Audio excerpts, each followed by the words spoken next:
Wen, thanks so much for coming and talking to me today. Thank you for having me. You were introduced to us by our friend Ulysses, who runs a school here in Quincy, a music school, and I know you've been teaching there for some time. Right, for about 2 years. For 2 years? Yeah. That's great. And I know you've been living in the greater area for, well, obviously at least 2 years. How long have you been living in the greater Boston, Quincy area? Greater Boston, also about 2 years. About 2 Yep. years. All right. Lucky us. Did you come here for school? Or? No, actually, I went to school elsewhere, and then I decided to move to Boston for the vibrant music scene.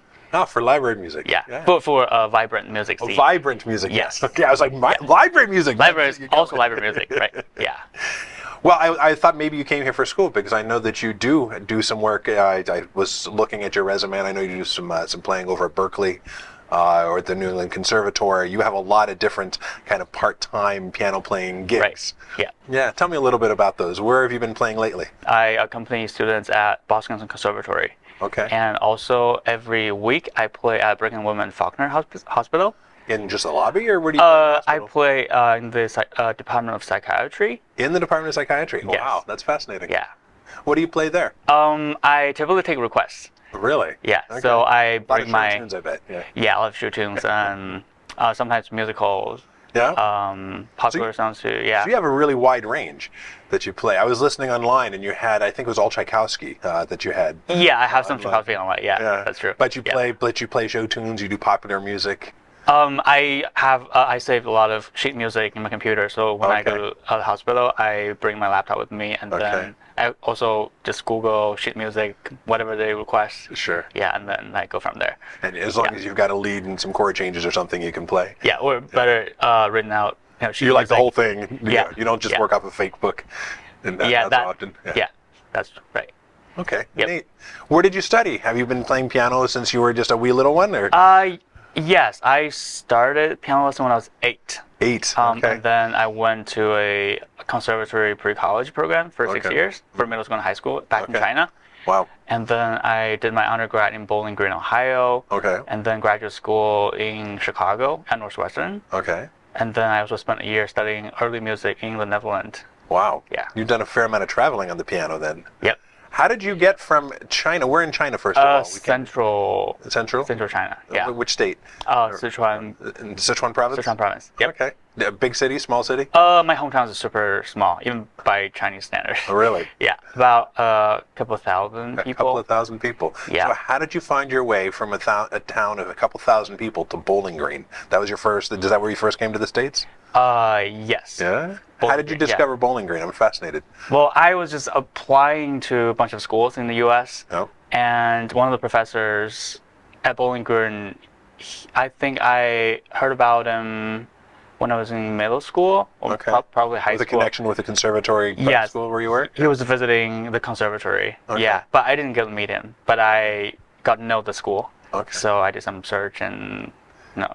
And it grew from there. Yeah. Was the conservatory in that same community where you lived, or did you leave home to go to the conservatory middle school? I had to leave home, my hometown. Yeah? Yeah. How far away did you travel? About 2.5, 3 hours by car. Okay. Yeah. So you would go during the week and then spend weekends at home? Or No, actually just moved there. You just moved there? Yeah. Away from your family? Or Away did from you my move family. Away from and in Yeah. middle school? Middle school. That yeah. is quite a dedication. Yeah, Wow. for music studies. And I assume most of your family is still back in this small little town? Yep, they're all there. Yeah. Still. Are you working on any pieces right now? Chopin. Okay. And as a pianist, A well-known composer. exactly. Which piece are you working on? It's called Polonaise Fantasy. Okay. Yeah. Why have you been avoiding him? Have you been avoiding Chopin in general, or just the Polonaise Fantasy? No, in general. In general? Yeah, because Oh, I'm fascinated. So you didn't play found any? yeah, I found his music very challenging to play. Not only technically, but also just musically. Yeah. I find it very challenging. Just to get the right emotion out of it, so it's Emotion. not just stayed. And I mean, he's very mathematical. When I think of Chopin, I think of somebody who had incredible precision with his harmonies, with his rhythms. It's so constructed and so finely constructed that it can be almost stripped of emotion if you just play to what's on the page. Is that part of why you avoided it, or? It has something to do with emotion, actually. Yeah? Yeah, I find his music also very emotional. Yeah. Yeah. So anyway, for me, it was very difficult Yeah. to interpret his music. Okay. Back in school, so I was just kind of avoiding his music for juries, for compositions, or Okay. for performances. But now I And think I'm sure you're surrounded by it because everybody's playing Chopin. exactly, yeah. But now I think it's time for me to tackle this challenge and see what has changed. Well, I since last can't time wait to hear how you interpret and where you go with that. That's really fun. Yeah. Are there any other pieces that you're excited about recently? All fantasies Okay. by different composers. That's a fun theme. Yeah. Composers they have written so many pieces titled fantasies. Is there a But, definition for fantasy? Does that mean something in the musical canon? I've played some Chopin. I play a little piano and I've played some Chopin, but I'm sure not nearly at the level or the complexity that you're playing. But I don't know what fantasy means. Generally speaking, fantasies are just less structured Okay. than, for example, sonata. Okay. Right. So the form can be Form much is very more loose. open. Yeah, All right. exactly. Yeah. Okay. So that's for a concert. And Who other besides Chopin? Which other fantasies are you playing with? I'm considering playing fantasies by Mozart, Schubert, probably. There are many other composers. I'm still exploring the Okay. repertoire. Great. Yeah. And then you said there's some other things that have been picking your fancy lately. Right. So on an organ actually. I'm working on this Prelude Fugue. Okay. Based on the name of this very young French organist and composer who died in World War. And then the composer Maurice Dufay composed this wonderful Prelude Fugue on his name. Yes, and it's just very powerful, emotional, and I just can't stop practicing it. Oh, okay. Yeah. The fugues can really get in your brain. They're just those little Right. earworms that you keep hearing the melody, keep repeating, and Right. and with a good melody, it can be really intoxicating. Right. Yeah, well, that's really So- fun. Do you split your time practicing pretty equally between organ and piano? It depends on my performance and church music schedule. That makes sense. Yeah. So Churches, you're playing on organ more? on organ more, I would Yeah. say. Yeah. Okay. Yeah. So I just I think I try to split time equally Yeah. between two instruments. It depends on what you have coming. Right. And there's a lot of crossover, of course. I wonder if you have any words for aspiring musicians, people who are, especially as a solo piano player, you often do accompany people, but you obviously play a lot all by yourself. When you were 8 years old and thinking, did you just play because you had to, because there was somebody looking over your shoulder? I assume you didn't move away from home and keep at it because somebody made you. This has to be something that's deep inside. What do you say to somebody else who thinks that they might have that inside? Well, I think just I have quite a lot of things to say, Yeah. but as a solo pianist, I think I encourage pianists to collaborate more with other musicians Okay. and also explore other performance venues outside conventional venues such as classical music, concert hall, and also explore less known composers. Okay. How Yeah. do you discover new composers?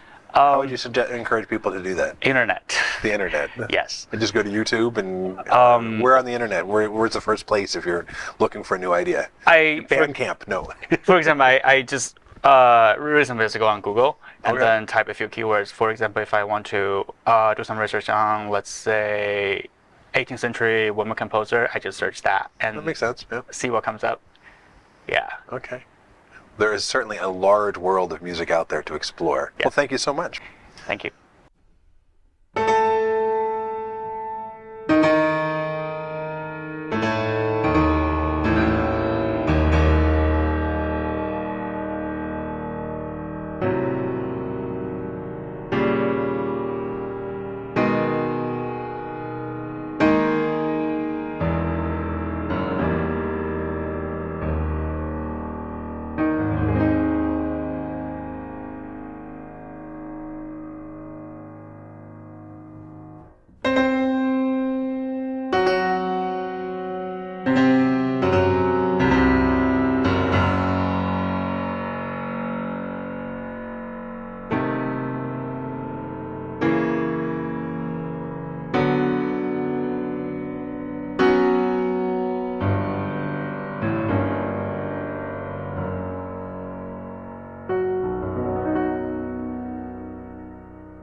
you.